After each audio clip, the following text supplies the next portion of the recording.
MD cat और इसकी preparation. तो नई नई एफएससी हो गई थी। अब हम लोगों को था कि भाई एडमिशन टेस्ट की तैयारी करनी है, एमडी कैट की तैयारी करनी है। एक तो मेरा ईयर वो वाला था जिस ईयर में लॉन्ग एमडी कैट हो गया था, एम कैट से एमडी कैट हो गया था। तो उसमें सिलेबस ज़्यादा था, तो चैप्टर्स ज़्यादा थे, यूनिट्स ज़्यादा थे। तो था कि यार बस जल्दी से ना किसी अच्छी सी अकेडमी में ना एंट्री टेस्ट की जो है ना वो एडमिशन ले लेना, ताकि तैयारी शुरू कर दें। अब जो अच्छी अकेडमी थी उनमें कैप्स थी, स्टार इंस्टीट्यूट था और स्टार्स अकेडमी थी। इस तरह से वो पंजाब तब पीजीसी ने भी स्टार्ट किया था।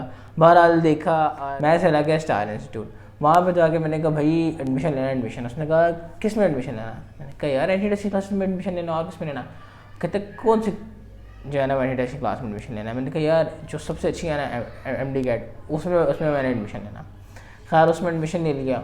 तो उसने अब हमें क्लास में भेजा, और वो क्लास में ना बड़ी मिक्स सी आवाम बैठी हुई थी, काफ़ी ज़्यादा बच्चे थे। मतलब हॉल जो था वो बहुत बड़ा था और उसके अंदर ऑलमोस्ट 200 के आसपास तो बच्चे होंगे, ज़्यादा हो सकता है कम नहीं होंगे। अब भाई वहाँ पे हम लोग बैठ गए हैं। अब वहाँ पे क्या सीन है कि पहले टीचर आ रहा है, बायो का टीचर आ रहा है, वो आपको बता रहा है कि भाई ये चैप्टर्स हैं, ये हम लोग पढ़ रहेंगे। और उसने पढ़ाना शुरू कर दिया है, उसने स्लाइड्स को सिर्फ मूव करना शुरू कर दिया और बता रहा है कि भाई ये होता है, ये होता है, ये होता है। और हम लोग नहीं सुन रहे हैं, हम लोग कभी इधर देख रहे हैं, कभी उधर देख रहे हैं, टीचर की तरफ ध्यान नहीं है। और इस तरह से टाइम गुजर गया। उसके बाद जी वो कहता है कि अब ना मैं आपको एमसीक्यूज़ का टेस्ट दूंगा, आपने सॉल्व करना है। और वो एमसीक्यूज़ का टेस्ट आया। अब यार हमें था कि टेस्ट चेक करेंगे, हो सकता है बाद में बेइज्जती हो। जिस तरह से हम इंटर की यूनिवर्सिटी में पढ़ते, अकेडमी में पढ़ते आ रहे हैं, तो बेइज्जती होगी यार, इज़्ज़त का मामला है, कर लेते हैं। अच्छा पहला किया, दूसरा किया, अब कोई आ रहा है कोई नहीं आ रहा, खैर सॉल्व कर लिए सारे। अब हो रहा है कि यार ये टीचर कलेक्ट करेगा और हमसे जो है ना वो चेक करके हमें वापस करेगा। बेइज्जती सीन भी होंगे, इधर अब 200-300 बच्चे बैठे हुए हैं, तो बेइज्जती तो करानी नहीं है यार, पढ़ना पड़ेगा। बट सीन ही उल्टा। सीन क्या हो रहा है कि टीचर आधे घंटे बाद खुद ही आंसर्स बता रहा है और कह रहा है खुद चेक कर लो। ख़त्म, बस खुद चेक कर लो। तो भाई हमने क्या खुद चेक करना था, बस ठीक है छोड़ा, ऐसे ऐसे किया, देखे आंसर्स देखे। अब सर आंसर बता रहे हैं यार ये तो आता है, अगला बता, अगला हो रहा है यार ये भी आता था। तो टीचर को सुना ही नहीं। ठीक है, उसके बाद जो है वो फिजिक्स का आ रहा है। इस तरह ही क्लासेस चल गई हैं।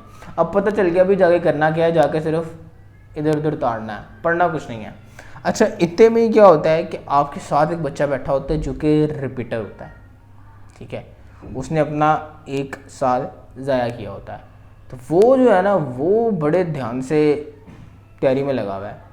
वो क्या कर रहा है कि टीचर की बातों को गौर से सुन रहा है, लिख रहा है, लिखी जा रहा है। वो हम उसको कह रहे हैं यार क्या कर रहा है, तो वो कह रहा है नोट्स कॉपी कर रहा हूँ मैं, और वो लिख रहा है बड़े मज़े से। जो सर बात बता रहे हैं ना, जो रिलेटेड है नहीं रिलेटेड वो लिख रहा है। और हम लोग हंस रहे हैं, बेवकूफ़ है ये, क्या लिख रहा है, और ये सिंपल बातें लिख रहा है यार, ये तो बेसिक्स है यार, ये बेसिक्स लिख रहा है यार, इसने क्या एफर्ट्स किया। हम लोग मतलब वो एटीट्यूड ऐसा था कि यार ईजी सीन, आराम से कर लेंगे, टेंशन ही कोई नहीं है। और वो अपना मज़े से लिख रहा है। हम क्या कर रहे हैं, हम या तो बातें कर रहे हैं या इधर उधर देख रहे हैं। यार अब आप खुद सोचें कि एमकैट में एंटी टेस्ट में और मेडिकल में फ़ीमेल्स कितनी होती हैं, तो फीमेल की मौजूदगी में मेल तो कुछ भी नहीं कर सकता ना। तो हम लोग तो बड़े आराम से बैठे रहते थे, इधर उधर देखते रहते थे। इतना ज़्यादा मतलब इतनी पॉपुलेशन, इतनी डाइवर्सिटी थी, तो मज़ा आ जाता था बस। खैर उसके बाद क्या हुआ, उसके बाद वो जो बच्चे थे वो एक तो नोट्स कॉपी कर रहे थे। उसके बाद जब टेस्ट आता था ना, तो हम लोग क्या करते थे कि 3, 4, 5 पहले कर लिए, उसके बाद ध्यान नहीं दिया। क्योंकि उसके बाद होता था कि यार बस ठीक है, अभी टीचर ने 10-15 मिनट बाद आंसर्स बतानी है ना, तब देख लेंगे इसका क्या आंसर है, क्या मुश्किल है इसमें। जो आता होगा ठीक है, जो नहीं आता होगा टीचर आंसर बता देगा, याद रहेगा।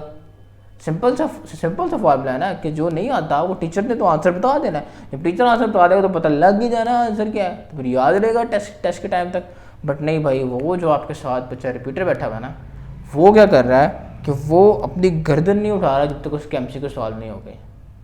वो नीचे देख के सॉल्व करी जा रहा है, जो नहीं आ रहा वेट कर रहा है, कह रहा है नहीं यार इस पर टाइम नहीं ज़ाया करना, मैं नीचे वाले करूँगा, बाद में इस पर आऊँगा। और ये नहीं कि बाद में वो इस पर आएगा नहीं, वो बाद में इस पर आएगा और इसका आंसर सोचेगा यार अच्छा ये वाला डी ऑप्शन तो नहीं हो सकता, सी भी नहीं हो सकता, बी 50% है, इस तरह से करके वो सोचेगा और फिर वो अपना आंसर लगाएगा कि यार ये होता है। वो सोच रहा होगा कि यार नेगेटिव मार्किंग कट रही है, मतलब वो पूरा ऐसे सोच रहा है कि जैसे मॉनिटर से बैठा हुआ है और हमें परवाह ही नहीं है एमसीक्यूज पूरे हो रहे हैं नहीं हो रहे हैं। बहरहाल फिर उसके बाद एफएलपी शुरू हो गए। एफएलपी भाई उन लोगों ने लिए हमसे फैसल ऑडिटोरियम में, पीयू में। उधर सीन ही अलग था, उधर उनके अगर 6 क्लासेस हैं ना, उनकी 3 बैचेस थे उनके अकबर चौक वाले कैंपस में, सुबह वाला फिर उसके बाद दोपहर वाला और उसके बाद शाम वाला, और इसी तरह से 3 कैवलरी ग्राउंड के थे। वो 6 के 6 उन्होंने सेक्शंस इकट्ठे बिठा दिए। अब वहाँ पे आप कहें कि कम से कम 1500 से 2000 बच्चा है, वो कहाँ 200-300 था, 1500 से 2000 बच्चा, पूरा ऑडिटोरियम भरा हुआ है और उधर टेस्ट हो रहे हैं हमारे। उधर तो भाई कभी सुना ही नहीं था, टीचर इतनी दूर खड़ा होकर स्टेज पे बता रहा होता था, हम इधर पीछे बैठे हुए गेम खेल रहे हैं, आराम से एंजॉय किया। मगर जो रिपीटर है ना, वो इधर भी पूरा अपना उसने काम उठाया हुआ है। खैर इस तरह से प्रिपरेशन ख़त्म हो गई, हम लोग चले गए टेस्ट देने। टेस्ट वाला दिन आ गया। अब उस दिन बहुत टेंशन है, टीचर कह रहे हैं पैनिक नहीं होना, एमसीक्यूज पूरे करने हैं, फलां फलां फलां फलां फलां। खैर पहले बायो के एमसीक्यूज करना शुरू किए तो आते हैं, ठीक है भाई। बायो के तो ऑलमोस्ट आते थे, लग रहे थे ठीक लग रहे थे, कोई नहीं भी आ रहा था बीच में से, बट मेजॉरिटी आती थी। उसके बाद मैंने सोचा यार केमिस्ट्री करते हैं, केमिस्ट्री मुझे पसंद था शुरू से ही, तो केमिस्ट्री के भी खैर कुछ ना कुछ कर दिए। उसके बाद मैंने इंग्लिश करना शुरू किया। इंग्लिश के नहीं आते थे भाई, और मज़े की बात यह है कि जो मेरे आगे वाला बच्चा था ना, वो मुझसे नालायक था, और जो मेरे पीछे वाला बच्चा था ना, वो उससे भी नालायक था। और जो मेरे राइट साइड में था ना, वो था ही नहीं, वो दीवार थी, कोई था ही नहीं मेरे राइट साइड पे। और जो मेरे लेफ़्ट साइड पे था ना बच्चा, उसका पेपर मुझे नज़र ही नहीं आ रहा था, वो दूर था मुझसे। और वैसे भी पेपर से कलर चेंज थे यार, चीटिंग बंदा कैसे कर सकता है। खैर इंग्लिश मेरे को बचपन से ही नहीं आती है, I am very weak in English. खैर वो इंग्लिश का पेपर नहीं आया, कुछ आए कुछ नहीं आए। खैर मैंने कहा यार फिज़िक्स शुरू करते हैं। अब फिज़िक्स का पेपर ऐसा था कि 44 एमसीक्यूज में से 40 एमसीक्यूज न्यूमेरिकल्स थे। और न्यूमेरिकल भी ऐसे नहीं कि 2 चीज़ें दी हुई है, तीसरी चीज़ पूछनी है, सिंपल फार्मूला लगाया आंसर आ गया, नहीं। जो चीज़ पूछी हुई है उसको निकालने के लिए पहले 3 और चीज़ें निकालनी है आपको, और फिर उसका फार्मूला आएगा और उसमें से आपकी वैल्यू निकलेगी। और उस एक एमसीक्यूज करने के लिए आपको कम से कम 5 से 10 मिनट चाहिए। मेरा पूरा पेपर 1 घंटे में हो गया, और फिज़िक्स बाकी के 1 घंटे में 1-1.25 घंटे में नहीं हुआ। खैर भाई पेपर दिया, पूरे एमसीक्यूज लगा लिए। अब टीचर्स ने ये कहा हुआ था कि अगर आपके 200 एमसीक्यूज आपको आते हुए ना, तो बाकी 20 अगर नहीं भी आते ना तो छोड़ देना। तो भाई 200 तो आते नहीं थे, तो सोचा कि यार वैसे भी तो पास नहीं होना, तो तुक्के लगा लेते हैं। खैर है नेगेटिव मार्किंग, वैसे कौन सा हो जाना पास, वैसे भी तो 200 एमसीक्यूज नहीं आते ना, तो खैर है। खैर इस तरह से करके सारे एमसीक्यूज कर लिए। अब घर आ गए हैं, अब वो बबल शीट हाथ में है। अब हम सोच रहे हैं यार शाम को रिज़ल्ट आएगा, देखते हैं क्या बनता है क्या नहीं बनता। खैर रिज़ल्ट आ गया, अब चेकिंग की बारी आई। तो चेकिंग में क्या हो रहा है, पहला बायो का मैंने चेक करना शुरू किया। ठीक है बायो के आते थे ना यार, ठीक है बाजी को मैंने कहा कि बाजी आप बोलते जाएं कि इसका आंसर ये, इसका आंसर ये, मैं चेक करता जाता हूँ। तो वो कुछ कोई ज़्यादा ठीक हो रहे हैं, कुछ एक आधा गलत हो रहा है। उसके बाद शुरू हुए फिज़िक्स के क्रॉस क्रॉस क्रॉस क्रॉस, एक आधा टिक हो गया वरना क्रॉस। उसके बाद भाई मैंने कहा कि मैं ना क्रॉस लगाऊंगा ही नहीं, सिर्फ टिक लगाऊंगा। तो मैं अब टिक की बारी नहीं आ रही यार, क्रॉस क्रॉस क्रॉस वाला थे, मैं लगा नहीं रहा क्रॉस। खैर उसके बाद कुछ आए टिक, केमिस्ट्री शुरू हो गया, उसमें कुछ टिक थे, इंग्लिश शुरू हो गया, उसमें कुछ टिक थे कुछ क्रॉस थे। अब काउंट करने की बारी आई। तो मैंने अब मतलब मैं बाजी कह रही है काउंट कर कितने मार्क्स बने, नंबर मेरे भरे ऑलमोस्ट 600। अब मैं कह यार ये तो अब पचका हो गया है, 600 तो मतलब इज़ नथिंग। अब सारे दोस्तों में बात फैली, मार्क्स पूछ रहे हैं सारे यार कितने बने, कोई कह रहा है इतने, कोई कह रहा है इतने। यार किसी की 800 से ज़्यादा थे ही नहीं। एक अदर टॉपर जो दोस्त थे उसके भी 700 में थे। तो थोड़ी तसल्ली हुई कि यार ये पेपर बहुत मुश्किल था, इस दफ़ा मार्क्स नहीं आए, देखेंगे क्या होता है। तो इतने में न्यूज़ आ गई फेसबुक पे और इस तरह की चीज़ों पे कि भाई पेपर तो लीक हो गया था, अब पेपर दोबारा होगा। अब बच्चों ने, क्योंकि वो मुश्किल बहुत था, नंबर किसी के भी नहीं आए थे, सब ने एहतजाज शुरू कर दिया कि भाई हमें नहीं पता, ये ज़्यादती हो गई है हमारे साथ, पेपर दोबारा लें, पेपर दोबारा लें। स्टार्स एकेडमी की जो है ना वो मेहरबानी, उन्होंने पेपर लीक करा दिया था, तो भाई पेपर हो गया, डिसाइड हो गया कि MD-CAT दोबारा होगा।